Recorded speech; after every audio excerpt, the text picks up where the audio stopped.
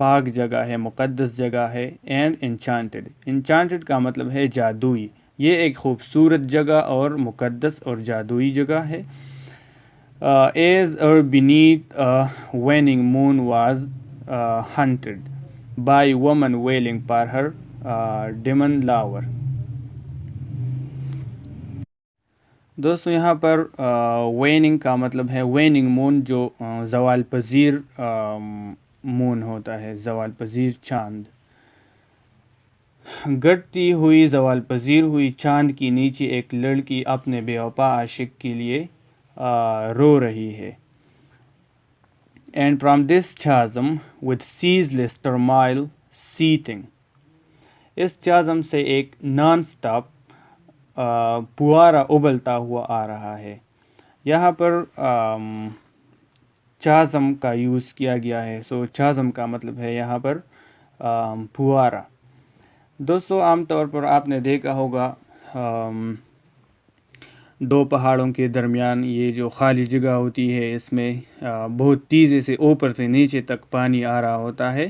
اس کو چازم کہتے ہیں، اور یہ ایک پوارے کی شکل اختیار کر لیتی ہے. یہ پانی بہت تیزی سے آ رہی ہوتی ہے، اس لیے یہاں پر پوئٹ نے چازم پوارے کے لیے استعمال کیا ہے. As if this earth in past thick pants for breathing. ایسا لگ رہا ہے جیسے یہ زمین جو ہے یہ سانس لے رہی ہو. A mighty fountain momently was burst. اور یہاں پر بھی یہاں پر اس نے فاؤنٹین کا ذکر کیا ہے. ایک بڑی پوارا زور زور سے ابلتا ہوا آ رہا ہے. دوستو آپ کو میں نے پہلے بھی بتایا کہ یہاں پر یہ جو چازم ہے یہ ہم فاؤنٹین پوارے سے یہاں پر کمپیئر کر سکتے ہیں. یہ جو چازم ہے اس میں بھی پانی اوپر سے نیچے تک بہت تیزی سے آ رہا ہوتا ہے، اور فاؤنٹین میں بھی ہی اسی طرح ہوتا ہے. Amid whose swift half intermittent burst, huge fragments vaulted like rebounding hells. بڑے بڑے ٹکڑے پانی کے زمین پر پڑ رہا تھا. اس پوارے کے جو پانی تھے وہ رک رک کر تیزی سے آ رہا تھا، جیسے یہ پانی ایسے تیزی سے آ رہا تھا جیسے آسمان سے اولے پڑ رہے ہو. دوستو ہیل کا مطلب ہے اولے. اولے آپ نے جالباری نام سنا ہوگا. جالباری کو ہم اردو میں اولے کہتے ہیں. اور چھیپی گرین بینیتھ دا تھریشرز پریل، اور یا بھوسا دانوں سے گرتا ہو.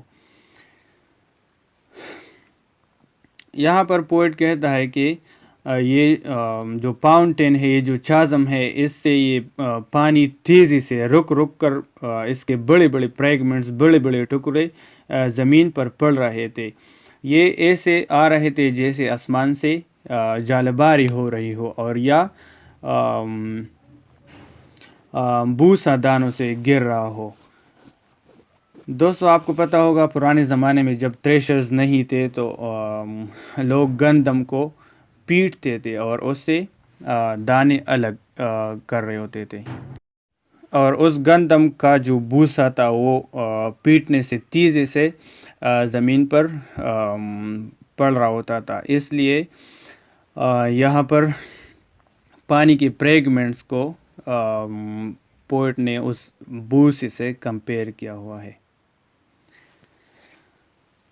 And mid these dancing rocks at once and ever, it flung up momently the sacred river. اور ان رقص کرتی ہوئی چٹانوں کے درمیان وہ مقدس دریا بہتا ہے. وہ مقدس دریا ہم نے پہلے بھی بات کی، یہ جو الپ ریور ہے، یہ الپ ریور ایک سنلیس سی میں جا کے گرتا ہے. سو یہاں پر بھی پوئٹ اس مقدس دریا کی بات کر رہا ہے. 5 miles meandering with a mazy motion through wood and dale, the sacred river ran. اور یہ مقدس دریا 5 میل ٹیڑھی میڑھی چٹانوں اور وادی اور جنگل میں چکردار موشن سے جاتا ہے.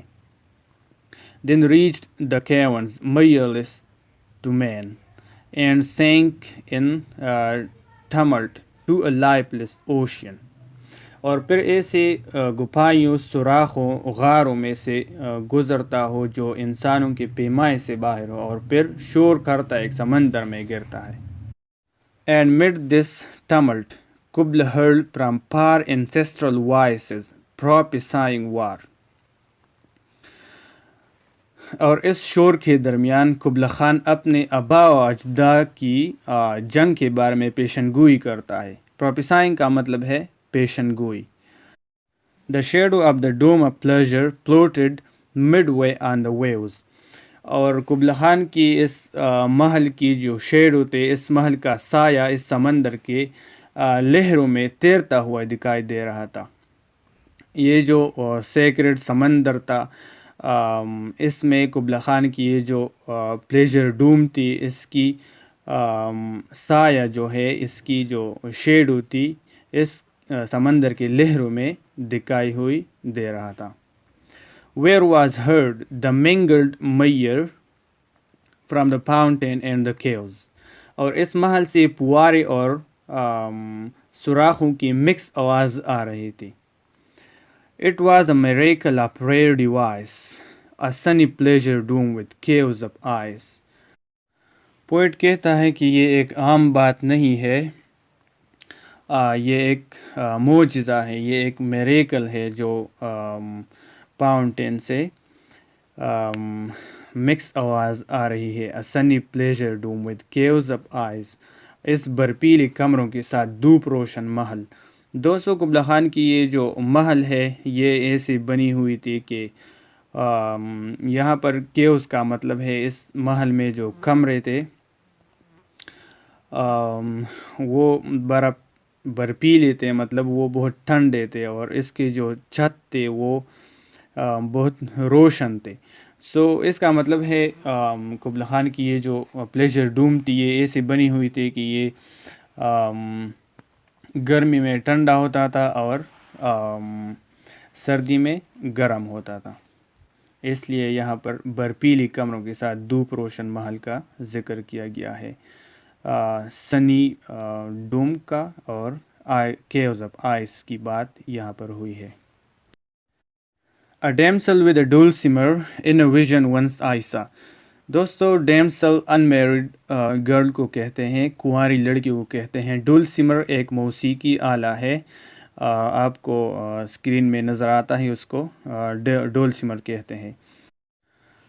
یہاں پر کالرج کہتا ہے کہ ایک دفعہ میں نے خواب میں حبش کی ایک دوشیزہ کو موسیقی آلہ کے ساتھ دیکھا تھا. It was an Abyssinian maid. اور یہ لڑکی ایک Abyssinian maid تھی. And on her dulcimer she played singing up Mount Ebora. اور اس موسیقی آلے کے ساتھ وہ ماؤنٹ ابورا ایک پہاڑ ہے، اس کے بارے میں وہ ایک گانا گاتی تھی. Could I revive within me her symphony and song to such a deep delight would win me that with music loud and long I would build that dome in air. یہاں پر کالرج کہتا ہے، کاش اگر میں اس گیت کو دوبارہ یاد کر سکتا تھا تو مجھے کتنی خوشی ہوتی، اور میں اس موسیقی اس گیت کے سہارے میں یہ جو قبلہ خان کی پلیجر ڈوم ہے، محل ہے، یہ میں اپنے تصور میں تعمیر کر لیتا اگر میں اس لڑکی کی گانے کو، اس لڑکی کی گیت کو یاد کر سکتا تھا. That sunny dome, those caves of ice. اس دھوپ روشن محل کو اور ان برف والی کمروں کو. And all who heard should see them there. اور یہاں پر یہ جو لائن آپ کو دکھائی دے رہا ہے اس کی مطلب کچھ اور ہے. اس کی مطلب یہ ہے کہ اور دنیا کی تمام چیزیں وہاں ہوتی، دنیا کی تمام چیزیں وہاں اس محل میں ہوتی. And all should cry be aware be aware. اور سب لوگ جو وہاں موجود ہوتے چلاتے اور خبردار کے نعرے be aware کے نعرے لگاتے. His flashing eyes, his floating hair weave a circle round him thrice. and close your eyes with holy dread, for he on honeydew hath fed and drunk the milk of paradise.